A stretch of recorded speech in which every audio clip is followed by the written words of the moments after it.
오늘 함께 보실 말씀 우리 열왕기하 14장입니다.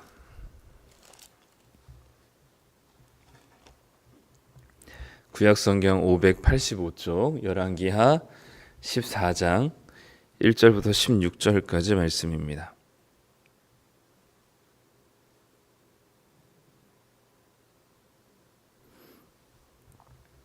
열왕기하 14장 1절부터 16절까지 우리 함께 한 목소리를 읽도록 하겠습니다. 이스라엘의 왕 여호아하스의 아들 요아스 제2년에 유다의 왕 요아스의 아들 아마샤가 왕이 되니 그가 왕이 된 때에 나이 25세라. 예루살렘에서 29년간 다스리니라. 그의 어머니의 이름은 여호아단이요 예루살렘 사람이더라. 아마샤가 여호와 보시기에 정직히 행하였으나 그의 조상 다윗과는 같이 아니하였으며 그의 아버지 요아스가 행한 대로 다 행하였어도 오직 산당들을 제거하지 아니하였으므로 백성이 여전히 산당에서 제사를 드리며 분향하였더라. 나라가 그의 손에 굳게 섬에 그의 부왕을 죽인 신복들을 죽였으나 왕을 죽인 자의 자녀들은 죽이지 아니하였으니 이는 모세 율법책에 기록된 대로 함이라. 곧 여호와께서 명령하여 이르시기를 자녀로 말미암아 아버지를 죽이지 말 것이요 아버지로 말미암아 자녀를 죽이지 말 것이라. 오직 사람마다 자기의 죄로 말미암아 죽을 것이니라 하셨더라. 아마샤가 소금 골짜기에서 에돔 사람 10,000명을 죽이고 또 전쟁을 하여 셀라를 취하고 이름을 욕되리라 하였더니 오늘까지 그러하니라. 아마샤가 예후의 손자 여호아하스의 아들 이스라엘의 왕 요아스에게 사자를 보내 이르되 오라 우리가 서로 대면하자 한지라. 이스라엘 왕 요아스가 유다의 왕 아마샤에게 사람을 보내 이르되 레바논 가시나무가 레바논 백향목에게 전가를 보내어 이르기를 내 딸을 내 아들에게 주어 아내로 삼게 하라 하였더니 레바논 들짐승이 지나가다가 그 가시나무를 짓밟았느니라. 내가 에돔을 쳐서 파하였으므로 마음이 교만하였으니 스스로 영광을 삼아 왕궁에나 내 집으로 돌아가라. 어찌하여 화를 자취하여 너와 유다가 함께 망하고자 하느냐 하나 아마샤가 듣지 아니하므로 이스라엘의 왕 요아스가 올라와서 그와 유다의 왕 아마샤가 유다의 벳세메스에서 대면하였더니 유다가 이스라엘 앞에서 패하여 각기 장막으로 도망한지라. 이스라엘 왕 요아스가 벳세메스에서 아하시아의 손자 요아스의 아들 유다 왕 아마샤를 사로잡고 예루살렘에 이르러 예루살렘 성벽을 에브라임 문에서부터 성 모퉁이 문까지 400규빗을 헐고 또 여호와의 성전과 왕궁 국관에 있는 금은과 모든 기명을 탈취하고 또 사람을 볼모로 잡고서 사마리아로 돌아갔더라. 요아스의 남은 사적과 그의 업적과 또 유다의 왕 아마샤와 싸운 일은 이스라엘 왕 역대 지략에 기록되지 아니하였느냐.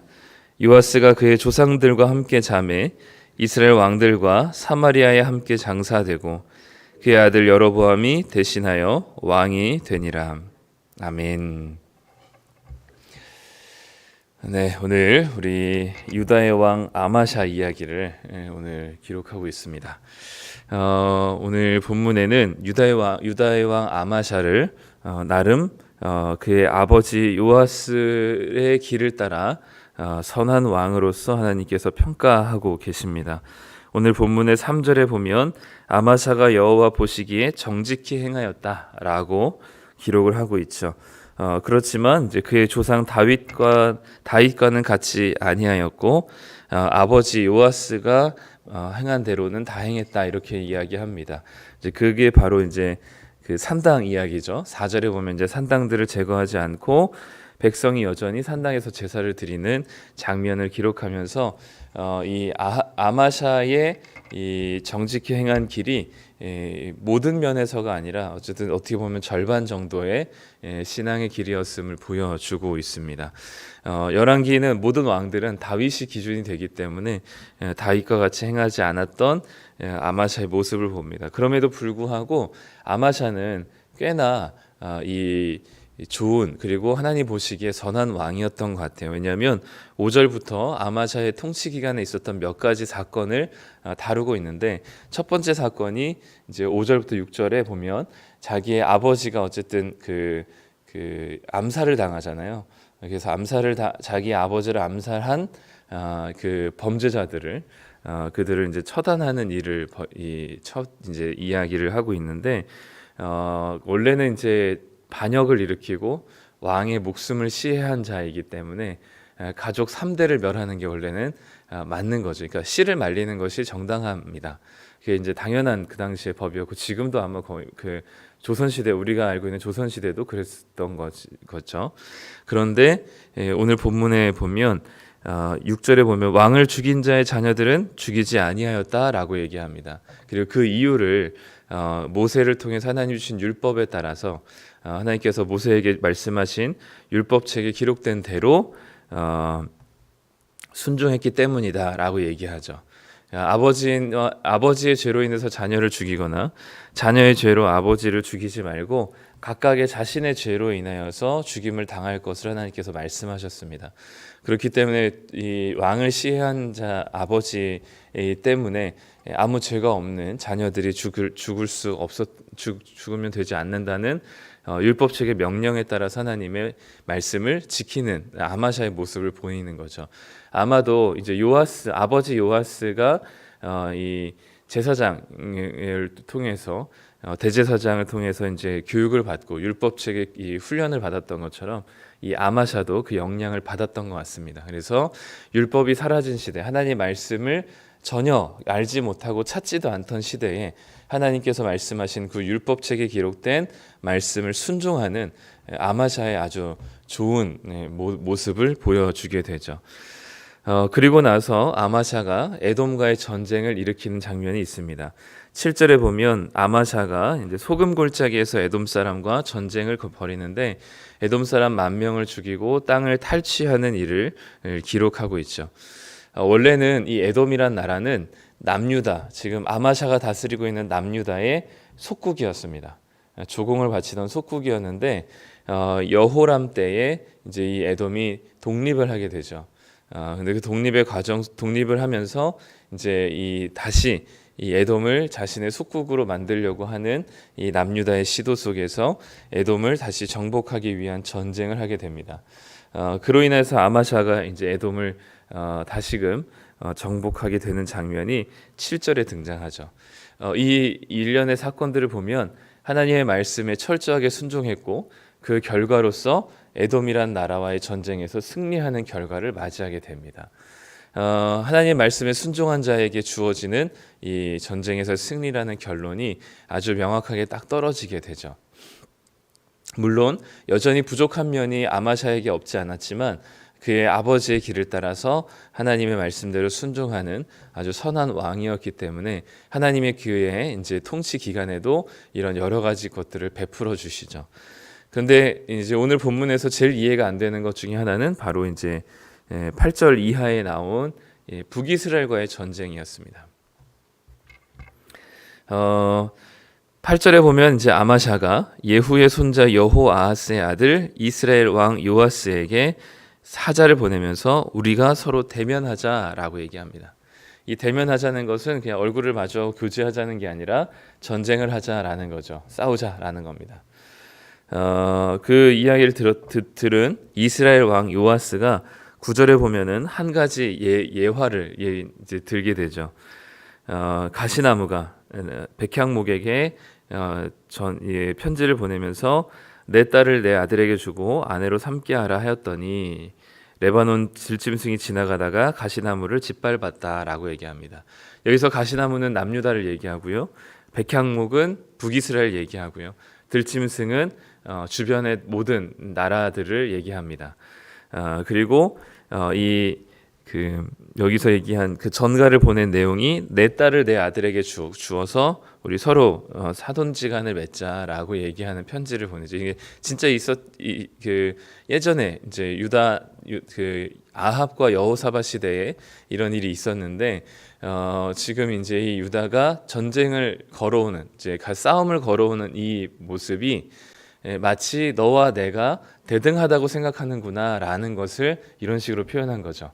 그러니까 너와 내가 사돈지간을 맺을 만큼 너와 우리 사이가 그렇게 괜찮 너가 우리와 싸워서 이길 수 있을 것이라고는 착각을 하는구나라는 이야기를 이런 한 가지 이제 예를 통해서 이야기를 통해서 전해주는 거죠. 그러면서 10절에 내가 에돔을 쳐서 파하였으므로 마음이 교만하였으니 스스로 영광을 삼아 왕궁에나 내 집으로 돌아가라. 어찌하여 화를 자취하여 너와 유다가 함께 망하고자 하느냐라고 얘기합니다. 그러니까 너와는 어차피 싸워봤자 우리가 이길 거니까 그냥 너는 에돔과의 전쟁에서 승리한 걸로 그냥 파티를 벌이고 즐거워해라. 그 정도로 만족해라. 뭘 우리랑 싸우려고 하냐? 이제 이렇게 거절을 하는 거죠. 그랬더니 다시 이제 11절에 보니까 아마샤가 듣지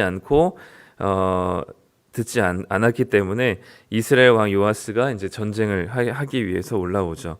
그리고 결국 12절에 보면 유다가 이스라엘 앞에서 패하게 되었고 도망가고 13절에 보면 유다의 왕 아마샤가 사로잡히게 되고요.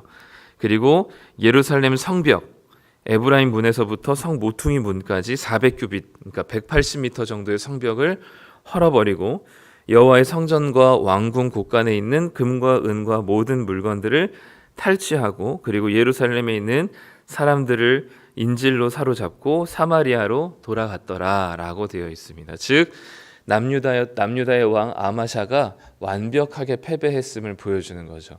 그리고 패배했다는 사실을 모든 사람들에게 보여주기 위해서 성벽의 일부를 완전히 허물어뜨리는 것으로 이제 이스라엘이 완전히 이 예루살렘을 이 남유다를 정복했다는 사실을 사람들에게 알려주고 있습니다. 그리고 여러 가지 재물들과 각기 이제 숨겨놨던 궁중의 저장고를 다 털어가고 재물을 탈취당하고 사람들을 인질로 사로잡히게 되는 그런 끔찍한 최악의 결과를 맞이하게 되죠. 오늘 여기서 이제 우리가 생각해 볼 것은 나름 그래도 하나님의 말씀 앞에 순종하는 율법을 지켰던 아마샤였고 그로 인하여서 하나님께서 에돔에서 승리를 주셨던 아마샤에게 왜 북이스라엘과의 전쟁에서 패배하게 하셨는가? 그것도 본인도 사로잡히게 되고 인질로도 사람들을 사로잡히게 되고 완전 나라가 쑥대밭이 될 만큼 예루살렘이라는 유다의 수도가 완전히 성벽이 허물어질 만큼 끔찍한 결과를 하나님께서는 이 아마샤에게 허락하셨는가 하는 것이죠. 물론 역대기에 보면은 그 과정들이 좀 상세하게 기록이 되어 있습니다.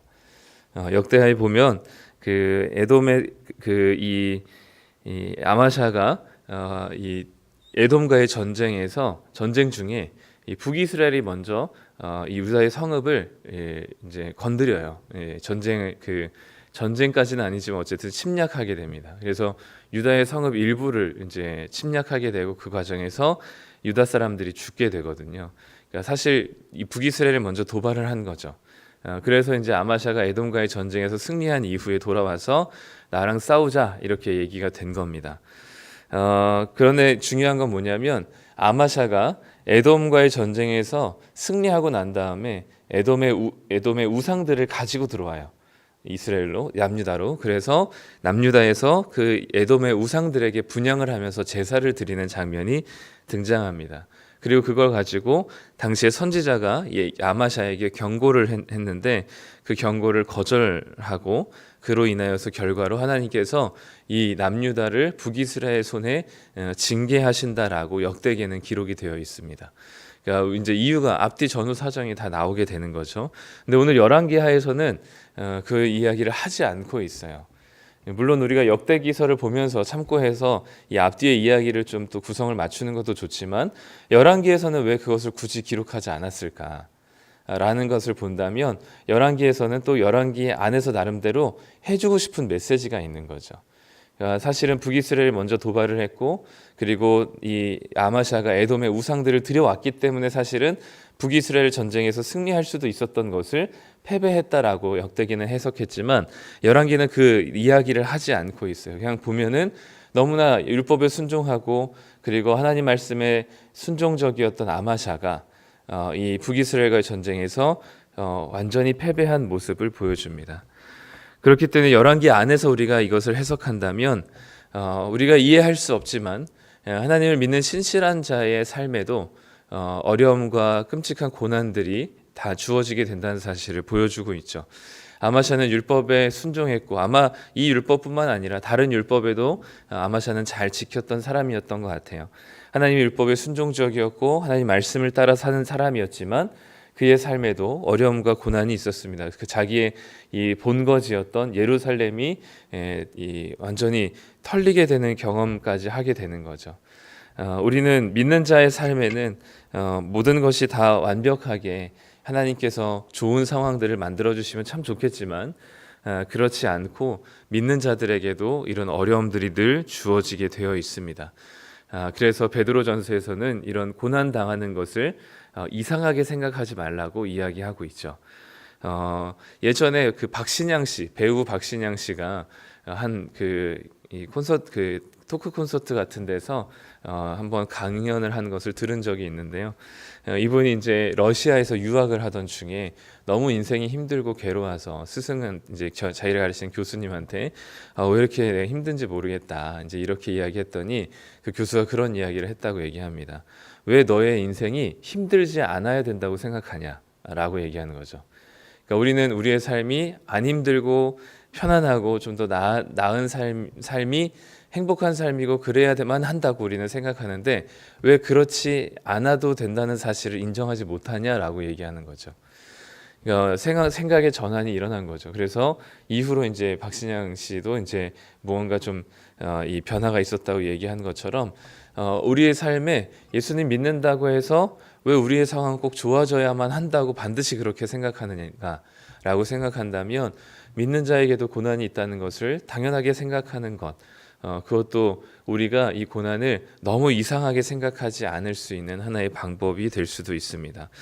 또한 또 한 가지 우리가 또 본문에서 우리가 생각해 본다면 북이스라엘은 어쨌든 이스라엘 남유다에게는 동족입니다. 함께 하나님 나라의 백성들을 이뤄가는 모습이죠. 물론 북이스라엘이 너무나 강력한 군사력을 가지고 있었고 시시때때로 남유다를 괴롭히는 것은 사실이었습니다. 그럼에도 불구하고 북이스라엘은 하나님께서 선택한 10지파가 머물고 있는 동일한 하나님의 백성이었기 때문에 사실 전쟁을 이렇게 무리해서 북이스라엘과 전쟁을 해서는 안 되는 관계였던 것이 남유다와 북이스라엘의 관계였습니다.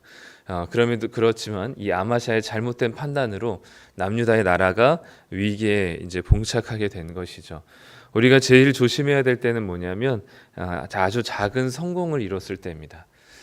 에돔과의 전쟁에서 10,000명이라는 에돔 사람을 죽이는 이 어마무시한 전쟁의 승리를 경험하게 된 아마샤는 싸우지 않아야 할 대상이었던 북이스라엘과도 전쟁을 벌이게 되는 거죠.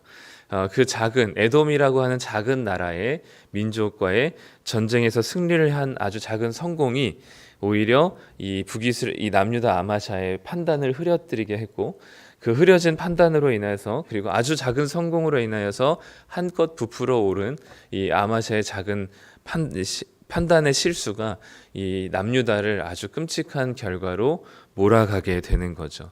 그렇기 때문에 결국은 이 북이스라엘 왕의 이 이야기처럼 마음이 교만하여졌다라고 이야기할 수 있을 것 같습니다. 우리가 조심해야 될 때는 아주 큰 대단한 것을 이뤘을 때보다 아주 작은 성취를 이뤘을 때인 것 같아요. 그때는 우리가 오히려 우리의 판단이 흐려지고 그리고 우리의 생각들이 좀 더 면밀하지 못하게 되어서 실수하는 결정을 하게 되기도 합니다. 그래서 우리는 조심해야 되는 것은 우리의 아주 작은 성취를 이뤘을 때 그것이 마치 내가 아주 잘한 것처럼 탁월해서인 것처럼 생각하고 무리해서 결정하거나 판단하게 되는 그런 실수들을 우리는 조심해야 할 것이죠. 이것이 우리 영적으로 본다면 우리가 아주 작은 말씀에 순종하게 되는 자기 효능감이 생기게 될 때 우리는 조심해야 됩니다. 고린도전서에도 선줄로 생각하는 자에게 넘어질까 조심하라 말씀하신 것처럼 우리는 하나님의 말씀에 아주 작은 순종을 이뤘을 때 우리는 대단한 순종을 한 것 같이 착각하게 되고 그것이 마치 우리의 신앙이 괜찮은 아주 탁월한 신앙인 것처럼 스스로 여겨지게 되는 것이죠. 그럴 때 우리는 조심해야 됩니다. 그게 바로 사탄의 전략이기도 한 것이죠. 오늘은 본문 말씀 안에서 우리가 생각해 본다면 믿는 자에게, 특별히 하나님 말씀에 신실하게 순종하는 자에게도 이 어려움과 이런 고난이, 특히 이 아마샤에게 이 북이스라엘과 전쟁에서 패배하는 그런 이 끔찍한 시간들을 보낼 수도 있습니다. 그래서 그 어려운 고난들을 이상하게 생각하지 않았으면 좋겠고요. 두 번째는 우리가 조금 무언가를 성취했을 때 우리가 조심해야 됩니다. 그것이 우리의 판단을 흐리고 결정을 흐리게 되어서 오히려 작은 성공을 이루지 않았던 게 훨씬 더 나을 뻔한 상황으로 결과가 더 안 좋아지게 되는 경우들이 있는 거죠. 우리가 하나님 말씀에 순종했다면 그것은 하나님의 은혜이고 우리의 삶에 무언가를 조금 이뤄놨다면 그것 또한 하나님의 은혜입니다.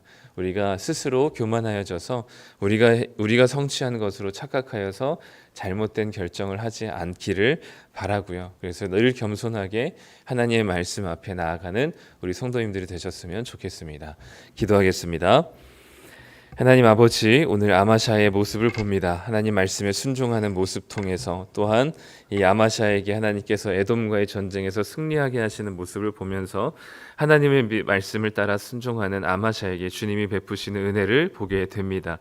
그렇지만 하나님 말씀에 순종하는 아마샤조차도 이 북이스라엘과의 전쟁에서 패배할 수 있고 하나님을 신실하게 믿는 우리들도 삶에서 고난과 어려움들을 당하게 된다는 사실을 우리가 당연하게 생각하게 하여 주시옵소서. 또한 하나님 아마샤가 이 에돔과의 작은 승리로 인하여서 승리의 스스로 도취된 상황에서 북이스라엘과의 전쟁에 무리한 선택을 했었던, 그래서 차라리 그 에돔과의 전쟁에서 승리하지 않는 게 나을 뻔했던 결과로 이어지게 되는 모습을 보면서 하나님, 우리가 하나님 말씀에 순종한 아주 작은 순종이 있다 하더라도 그것이 스스로 우리가 너무 잘했기 때문이라고, 괜찮은 신앙생활이라고 스스로 자고하거나 교만하지 않게 하여 주시고 하나님 말씀을 철저하게 순종함으로 겸손한 자가 되게 하여 주시옵소서. 오늘 하루도 그런 삶을 살기를 소망하며 예수님의 이름으로 기도드립니다. 아멘.